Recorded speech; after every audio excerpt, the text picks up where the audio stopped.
Voilà, bien bonjour à tous et à toutes. Très heureux de vous retrouver, c'est vrai, un jour, une heure inhabituelle, mais vous le savez, Radio Alobé est la radio de Benjamin, la radio qui s'habille aux couleurs du temps, des événements, des circonstances. Et Radio Alobé a décidé de s'habiller ce matin aux couleurs du civisme fiscal. Nous allons parler de fiscalité, d'impôts ce matin, impôts fonciers, avec des responsables de la Direction générale des impôts qui sont avec nous ce matin. Vous le savez, c'est cela, la radio également, proche de sa population, apporter l'information, la bonne information. Nous la ferons dans quelques instants avec le sous-directeur chargé, le sous-directeur de la promotion du civisme fiscal à la Direction générale des impôts qui est avec nous dans ce studio. Je suis Rigo, Franck Kassi réalise cette émission. Merci de nous suivre. Je le disais, Radio Alobé s'habille aux couleurs du civisme fiscal et pour l'occasion, nous avons dans notre studio Monsieur Diallo Nabo Séraphin.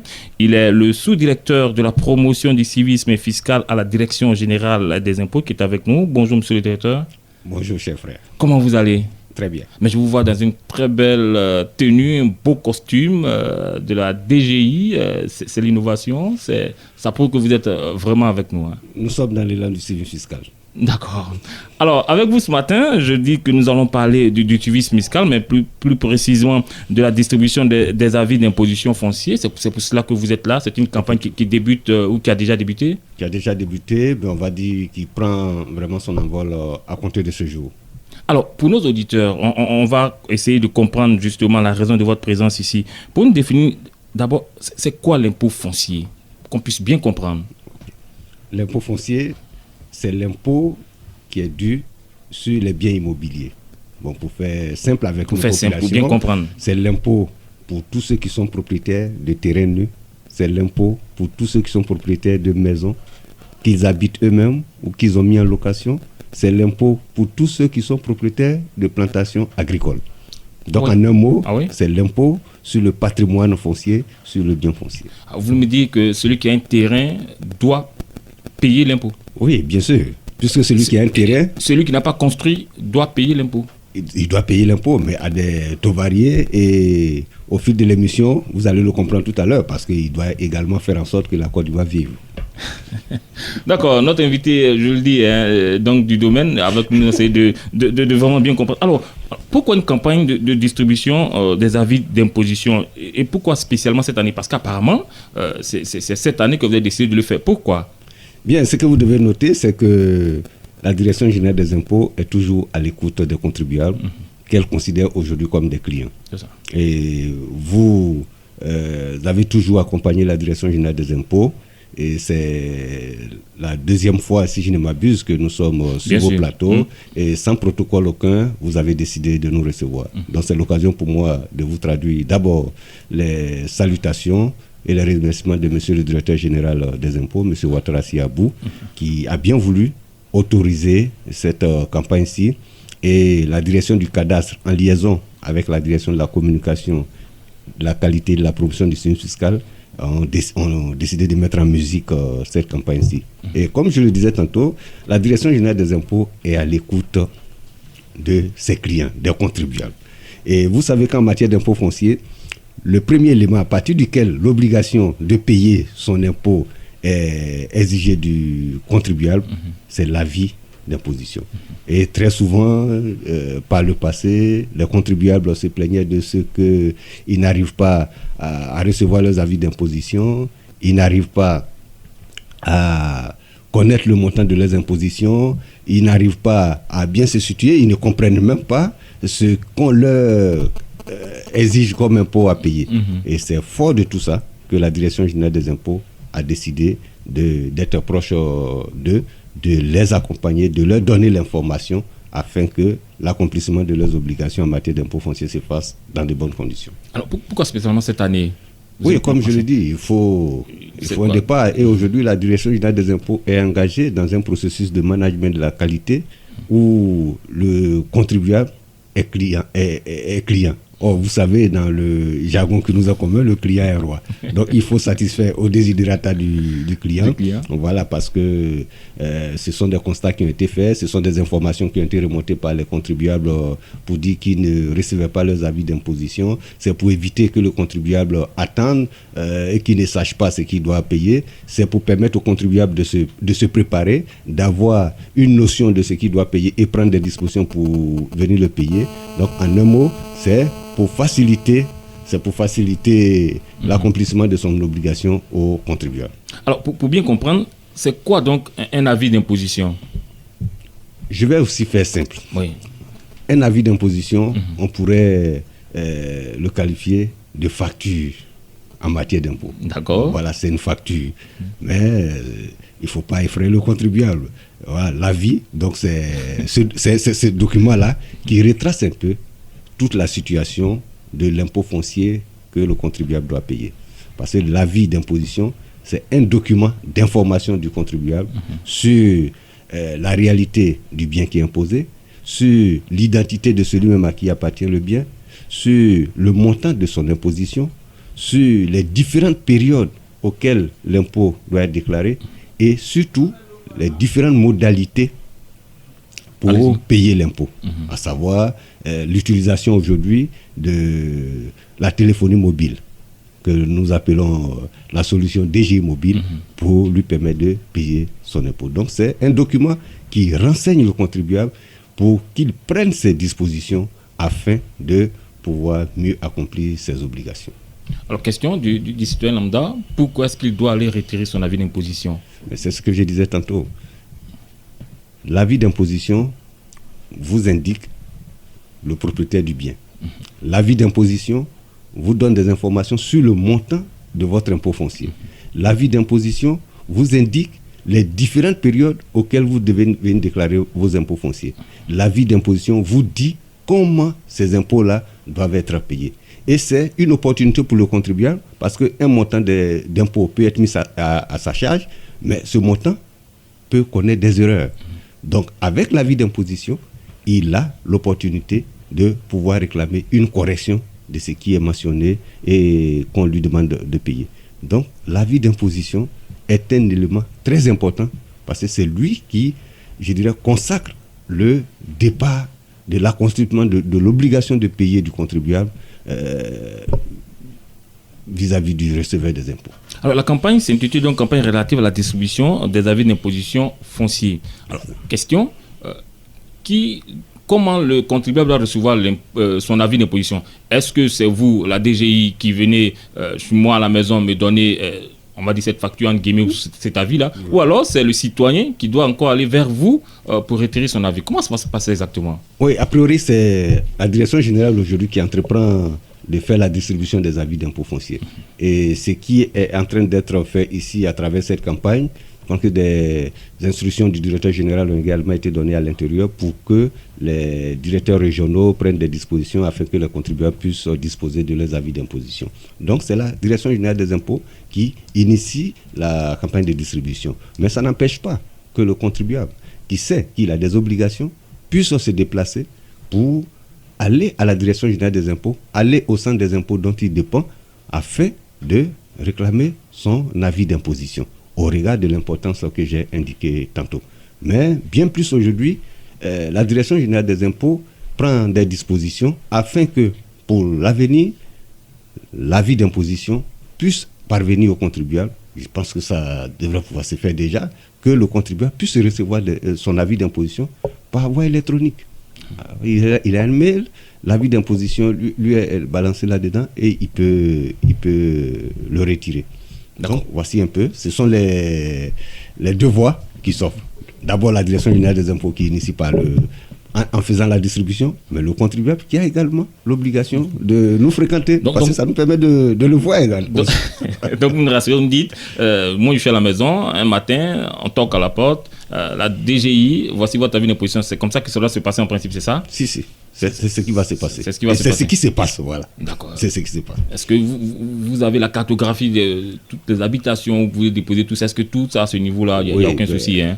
On vous dit bien direction du cadastre. D'accord. Donc, la direction du cadastre, à l'une de ses missions, c'est de localiser les propriétés. Donc, avec toute cette compétence qu'elle a, nous savons où le contribuable se trouve. Donc, de ce point de vue, je pense qu'il n'y a pas de difficulté à se faire, en dehors de quelques personnes pour des raisons diverses, peut-être qu'ils se sont déplacés, ils ne sont plus là. Et justement, pour ces personnes-là, est-ce qu'il y a des dispositions particulières? Vous arrivez, la porte est fermée, on n'arrive pas à joindre celui qui doit imposer. Comment ça se passe? Non, mais des recherches sont faites. D'accord. Voilà, des recherches sont faites pour que l'on puisse retrouver la personne, et la Direction générale des impôts se donne vraiment tous les moyens afin de pouvoir retrouver le contribuable, en collaborant même avec toutes les structures sur place, notamment les collectivités territoriales et tout ça, afin que le contribuable puisse être retrouvé. Alors, question qui est pour moi très importante également, et certainement pour nos auditeurs également. Alors, comment détermine-t-on l'impôt foncier? Comment est-ce que vous, au niveau de la Direction générale des impôts, vous faites pour savoir que Cassie Franck, réalisateur de cette émission, doit payer X francs, Armel Lognon, qui est journaliste également, doit payer X francs? Comment vous déterminez l'impôt? Non, l'impôt se détermine en fonction du bien. Tout à l'heure, quand je parlais d'impôt foncier, je vous ai dit que c'est l'impôt qui est dû pour celui qui a un terrain sur lequel rien n'est bâti. Oui. C'est l'impôt pour celui qui a une maison bâtie. Voilà, qu'il habite lui-même cette maison ou que cette maison soit mise en location. Donc, pour les terrains nus, nous retenons ce que nous appelons la valeur vénale. La valeur vénale, c'est le prix au mètre carré qu'on multiplie par la superficie. Et donc, oui, le prix au mètre carré. Le prix au mètre carré, voilà, multiplié par la superficie. Donc, en fonction de votre superficie. Et ce prix au mètre carré, là, se détermine comment, justement? Non, le prix au mètre carré, il est déterminé en fonction de la localisation du bien.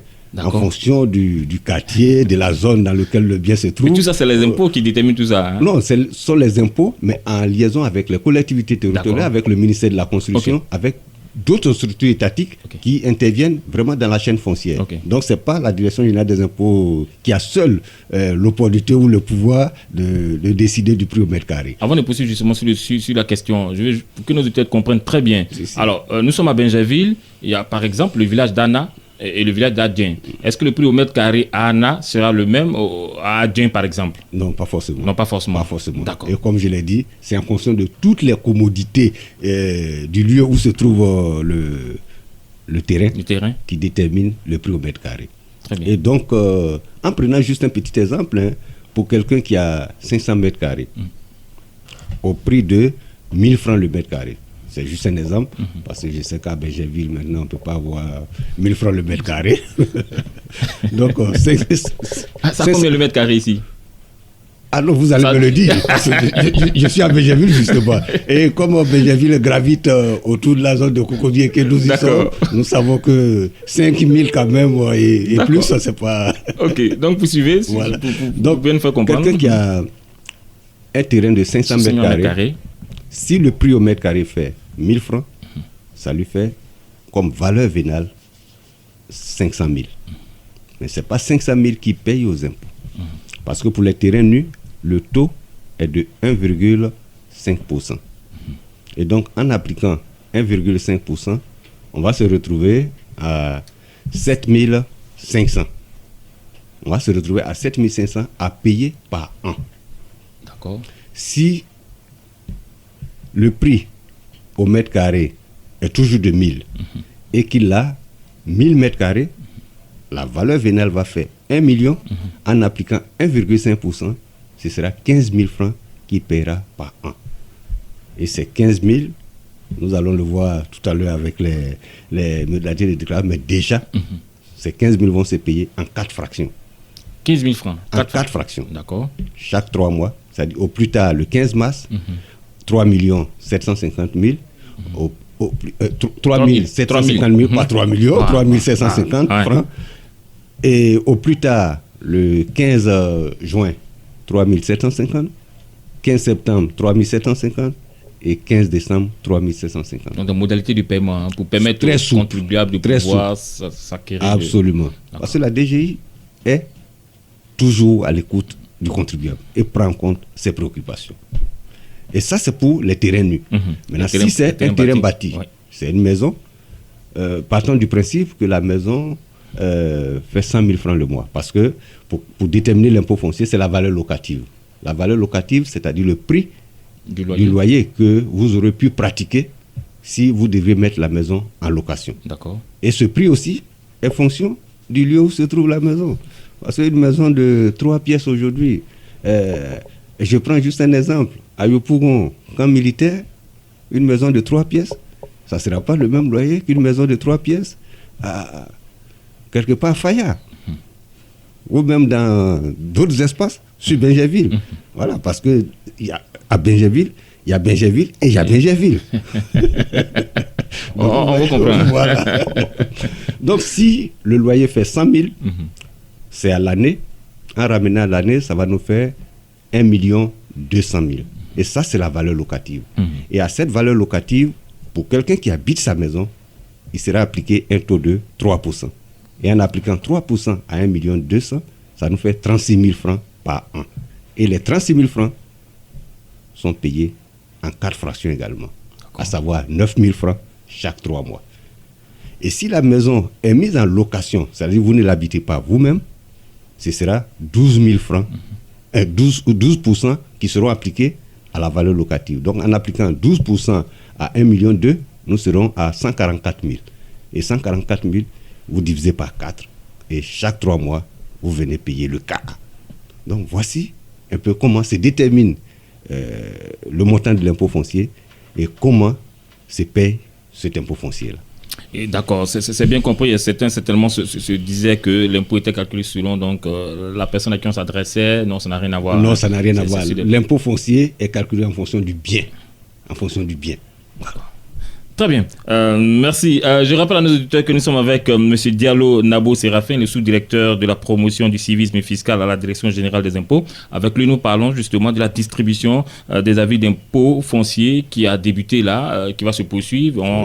Avec lui, nous essayons de bien comprendre justement ce que c'est que l'impôt foncier, pourquoi il faut le payer. On parlera justement de tout cet argent-là, ce que ça devient après au niveau national, parce que c'est important également. Alors, autre question, la modalité de déclaration et du paiement de l'impôt foncier. Comment ça se fait exactement? Oui, je l'ai dit tout à l'heure, les déclarations se font en tenant compte du statut de la personne que nous avons, parce que nous distinguons entre les personnes physiques et les personnes morales, c'est-à-dire les entreprises et autres.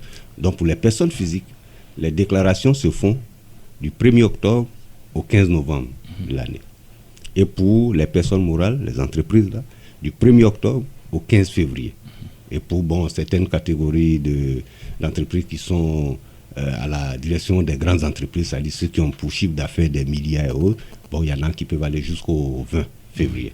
Et donc voilà les périodes où la déclaration doit être faite. Et la déclaration, c'est l'information que vous donnez à l'administration fiscale pour dire que je suis propriétaire d'un bien, c'est un terrain, c'est une maison que j'habite moi-même, c'est une maison que j'ai mis, qui est en location. Et c'est au regard de toutes ces informations qu'après, votre impôt est calculé et que justement, par le biais de l'avis d'imposition, vous recevez le retour des informations que vous avez transmises à l'administration fiscale pour savoir le montant de votre impôt, la nature du bien, la nature de l'occupation et vous acquittez de vos impôts. Alors vous avez répondu à partir de la question que je voulais vous poser, c'est de savoir si c'était le citoyen qui se déplaçait donc à la direction générale des impôts pour dire je viens d'acquérir un terrain, voici le nombre, voici la superficie, etc. Mais est-ce que il n'y a pas d'inquiétude à ce niveau-là? Est-ce que moi qui arrive pour faire la déclaration, est-ce que tu peux faire une fausse déclaration? Est-ce que ça ne... voilà. Comment on fait pour vérifier ces choses-là après? Non, ce que je peux déjà vous indiquer, c'est que dans notre système ivoirien, notre système fiscal ivoirien, c'est le système déclaratif. D'accord. Ça veut dire quoi? Ça veut dire que c'est le contribuable, sous sa responsabilité, qui donne l'information à l'administration fiscale. C'est lui qui vient porter l'information. Et comme vous l'avez dit tantôt, c'est lui qui vient nous dire que j'ai acquis un terrain. C'est telle superficie. Voilà le prix au mètre carré. et voilà où le terrain est situé. Et c'est sur cette base-là que nous commençons le travail d'imposition. Mais bien entendu, vous l'avez dit, c'est pas tout le monde qui est de bonne foi, parce que des informations erronées peuvent être données à l'administration fiscale. Mais la loi aussi reconnaît à l'administration le pouvoir de contrôle a posteriori. C'est-à-dire, c'est ce pouvoir de vérifier les attitudes des informations fournies par le contribuable. Et c'est le pendant du système déclaratif. Voilà, c'est le pendant du système déclaratif. Donc, on vérifiera si les informations que vous avez fournies sont correctes avec les données du terrain, avec les contrôles que nous ferons, avec les enquêtes qui sont faites sur le terrain. Et si ça ne concorde pas, il y a des sanctions. Il y a des sanctions. C'est la question justement que j'allais poser. Il nous reste encore 5 petites minutes avant de terminer cet entretien. Justement, est-ce que vous est arrivé, vous allez répondre assez rapidement à cette question avant une autre, est-ce que vous est arrivé justement de tomber sur des situations où vous avez découvert des terrains qui n'avaient pas été déclarés? Oui, bien sûr. Il y a des sanctions. Il y a des sanctions. C'est quoi les sanctions rapidement? Les sanctions, elles sont essentiellement en argent. Ce sont des intérêts de l'État, ce sont des majorations de droits, ce sont des amendes. Et pour 15 000 que vous devez payer si vous ne le déclarez pas, ou si vous faites une fausse déclaration, mais vous pouvez vous retrouver à payer 30 000, 40 000, voire 100 000. Donc c'est pourquoi nous insistons afin que les propriétaires des biens, les propriétaires des terrains et autres puissent aller déclarer spontanément leurs biens et puissent payer leurs impôts sans qu'on ne les y contraigne. Alors, qu'est-ce que vous faites de tout cet argent que vous recourez justement au niveau de la Direction générale des impôts, les 15 000 francs multipliés par le nombre d'habitants que nous sommes, les 36 000 francs, qu'est-ce que la Direction générale des impôts en fait exactement? Non, c'est même pas la Direction générale des impôts. Qu'est-ce que l'État en fait? Parce que justement, ces fonds qui sont... Comme c'est vous qui êtes en face de moi, c'est vous qui le couvrez. Ok. Ces sommes qui sont collectées, oui, voilà, sont mises dans les caisses de l'État que nous appelons le Trésor. D'accord. Et c'est avec cet argent que l'État fait face à ses missions de développement, que l'État prend en charge l'éducation de nos enfants, que l'État réalise des infrastructures routières pour que les populations puissent circuler aisément. Je prends juste l'exemple de Bingerville. Nous avons pratiqué la voie de Bingerville il y a de cela quelques années, mais quand vous arrivez aujourd'hui, c'est un boulevard, vous voyez de très loin. Donc ça, c'est le fruit de l'impôt. Le fruit de l'impôt, c'est pour assurer la sécurité de nos concitoyens. Le fruit de l'impôt, c'est construire des hôpitaux afin que les populations puissent se soigner. Et le fruit des impôts, c'est faire en sorte que les services publics puissent se rapprocher de l'administration en construisant des préfectures, des sous-préfectures, les services des impôts, les services, en tout cas les services publics, que ces services-là puissent se rapprocher des populations. C'est avec le fruit des impôts que tout cela se réalise. Mais particulièrement, le fruit de l'impôt foncier bénéficie directement aux collectivités. Et aujourd'hui, une quote-part des impôts fonciers est reversée à la mairie pour qu'elle puisse prendre en charge le développement local, notamment les questions d'assainissement, les questions de salubrité et autres, parce qu'elle est en contact direct avec la population. Et ça, vous voyez, tout ce que peut faire l'impôt pour la population. C'est bien compris. Et si vous avez un mot à passer au Bingervillois, serait lequel pour terminer donc cet entretien? Non, c'est de leur demander de courir et retirer leurs avis d'imposition. C'est leur dire de réserver un accueil chaleureux à tous les agents des impôts, à tous les agents de l'État qui passeront leur remettre leurs avis d'imposition. Parce qu'en ayant leurs avis d'imposition, ils s'organisent pour mieux payer leurs impôts, puisqu'ils savent le montant de leurs impôts, ils savent que le bien leur appartient, ils savent que c'est eux, propriétaires, qui sont désignés sur l'avis d'imposition. Ils ont toutes les informations sur les modalités de paiement de l'impôt, et en le faisant, ils se préparent mieux et ils évitent les sanctions qui peuvent venir augmenter le montant de leurs impositions, parce que les sanctions peuvent aller aussi très loin et arriver jusqu'à la saisie des biens. Donc je leur demande de se mobiliser pour aller retirer Où ils le retirent? S'ils n'ont pas reçu la visite des agents des impôts, ils peuvent se rendre à Bingerville.